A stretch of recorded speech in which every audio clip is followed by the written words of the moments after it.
Tak konečne som sa dostal k tvojej výzve pivnej. Trošku s oneskorením, ale predsa.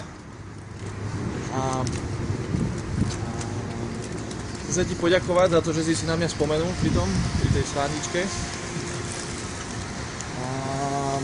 Ohľadom samotnej výzvy, ja som sa rozhodol to trošku pozmeniť. Predsa už to exovanie piva asi vyšlo z módy trošku. A ja som sa rozhodol, že radšej skúsim niekoho potešiť a urobiť nejaký dobrý skutok. A myslím si, že to má aj akože väčší význam ako to exovanie piva, pomôže to aj viac iným ako mne. No, takže idem darovať niekomu túto kvetinu a skúsiť niekoho potešiť. A keď sa mi to teda podarí, tak chcel by som nominovať ďalších 3 adeptov na tento dobrý skutok a bude to Norby, bude to David a kameraman Miky. Miky, ukáž sa tam aspoň.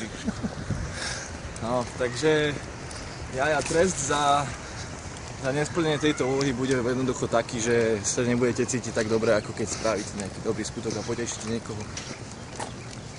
Tak idem na to.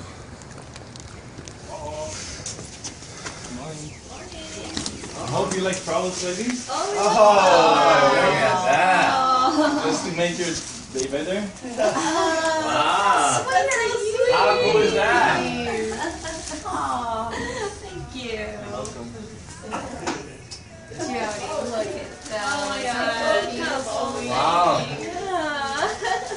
Very kind. Thank you. You're welcome. Hey, can I ask you a question? What do you really want? You're not telling the ladies what you want. That's awesome.